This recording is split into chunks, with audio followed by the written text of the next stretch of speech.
Bonjour, alors je vais vous faire une nouvelle capsule, la capsule du pharmacien. Vous savez tous que je suis pharmacien, j'ai fait mes études à Bordeaux il y a une trentaine d'années.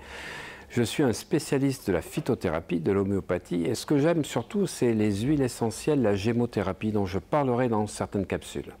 Alors vous avez été très nombreux à me poser des questions suite à mon masterclass sur effectivement la nutrition. Je vous ai parlé effectivement comment équilibrer le microbiote intestinal, et vous m'avez tous posé des questions sur la neurochimie, les neurotransmetteurs et sur certains produits alimentaires, des compléments alimentaires. Alors je vais vous dire moi ma philosophie. Ce qui est important quand on choisit un laboratoire, quand on choisit des capsules, quand on choisit des ampoules, c'est de savoir plus ce qu'il n'y a pas dans le contenu que ce qu'il y a. Je m'explique. Ce n'est pas la quantité de vitamine D3 ou de magnésium ou de zinc avec la provenance donc, de la plante pour faire ce contenu qui est important. C'est surtout ce qui n'a pas été mis dedans. Je veux dire quoi ? Il ne faut pas qu'il y ait de pesticides. Les pesticides sont en train de perturber les synthèses endocriniennes et beaucoup de compléments alimentaires malheureusement contiennent des pesticides. Les pesticides agissent en particulier pour inhiber la synthèse de la sérotonine.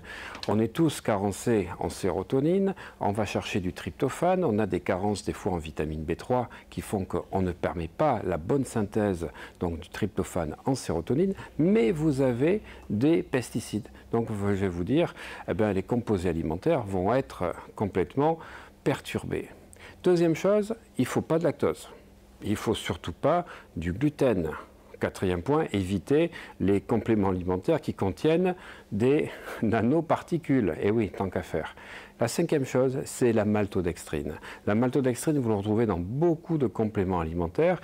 Et sans vous faire une introduction trop longue, vous allez retrouver en bas de cette vidéo, je vais vous mettre les 5 méfaits principaux de la maltodextrine. Donc pour moi, un bon complément alimentaire, des gélules qui sont faites par rapport donc, à une bonne pharmacopée, ça doit 1. Ne pas avoir de nanoparticules, 2. Ne pas avoir de pesticides, 3. Ne pas avoir donc de lactose, 4. Ne pas avoir de gluten et surtout ne pas avoir de maltodextrine. À partir de là, il faut que vous preniez des produits qui sont certifiés par la DGCCRF, autrement dit conformes à la réglementation française, surtout quand c'est une synergie de produits.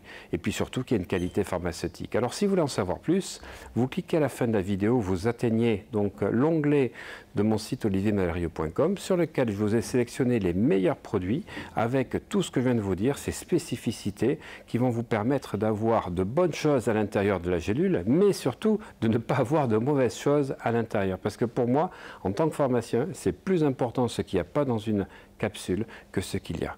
Alors là, je vais vous parler aujourd'hui de comment bien nourrir votre flore intestinale. Nous le savons tous aujourd'hui, notre système intestinal, c'est notre deuxième cerveau. Je dirais même plus que ce ne sont pas nos intestins, notre deuxième cerveau, c'est plus les bactéries, les milliards de bactéries qui composent nos intestins, qui sont notre cerveau. Parce que ces bactéries, elles vont servir à la synthèse de la dopamine, de la sérotonine et de 24 autres neurotransmetteurs. C'est important. Quand vous avez des ballonnements, que vous avez des gaz, que vous avez des diarrhées, des constipations, ça veut dire que votre système intestinal ne fonctionne pas. Il ne fonctionne pas bien, donc les synthèses de neurotransmetteurs ne seront pas bonnes. Mais pas que, il y a beaucoup d'autres choses. Donc ce qu'il faut savoir, c'est qu'il faut donner les bonnes bactéries pour nourrir à la fois les bactéries actuelles, mais surtout les bonnes bactéries vont permettre et contribuer de faire partir les mauvaises bactéries, celles qui ont colonisé votre système intestinal. On sait aujourd'hui qu'à 60 ans, on n'a plus du tout la même flore intestinale qu'à 20 ans. Et si on pouvait retrouver notre flore intestinale dans 20 ans, d'il y a 20 ans, ou quand on avait 20 ans, eh bien on serait en pleine forme. Ça, c'est important, c'est d'apporter les bactéries que l'on n'a plus et surtout de faire partir celles qui ne sont pas bonnes et qui font par exemple qu'on mange du sucre. Savez-vous que chaque fois que vous mangez du sucre, vous nourrissez des mauvaises bactéries. En particulier, donc le Candida albicans, se nourrit de sucre. Et si vous voulez chasser le Candida, il faut faire un jeûne de 2 ou 3 jours pour total, et ça permet carrément de détruire les mauvaises bactéries. Vous avez aussi une plante qui s'appelle le maitake, donc qui vient un peu comme le shiitake d'Asie, mais le maïtake permet de détruire les mauvaises bactéries et d'éliminer, c'est un champignon, donc ces mauvaises choses. Par contre, ce qui est important, c'est comment on va donner les bonnes bactéries et surtout lesquelles. Et puis le FOS, ce qu'on appelle des fructo-oligosaccharides, qui sont des prébiotiques, c'est-à-dire qui sont ce sur quoi les bactéries vont se reposer pour se nourrir et croître et proliférer, les bonnes bactéries. Alors je vais vous donner la composition pour moi idéale et les bactéries qu'il vous faut pour être en pleine forme. Les bactéries essentielles pour pouvoir être en pleine forme sont pour moi les 6 souches suivantes. Lactobacillus casei, Lactobacillus acidophilus, Lactobacillus bulgaricus, Lactobacillus rhamnosus, Bifidobacterium longum et Lactococcus lactis. Voilà, sachez pour votre information que les lactobacilles, c'est au niveau donc de l'intestin grêle, ça permet effectivement l'absorption intestinale, tandis que le Bifidobacterium, c'est au niveau du côlon et ça permet un petit peu de faire les poubelles et d'évacuer donc tous les produits.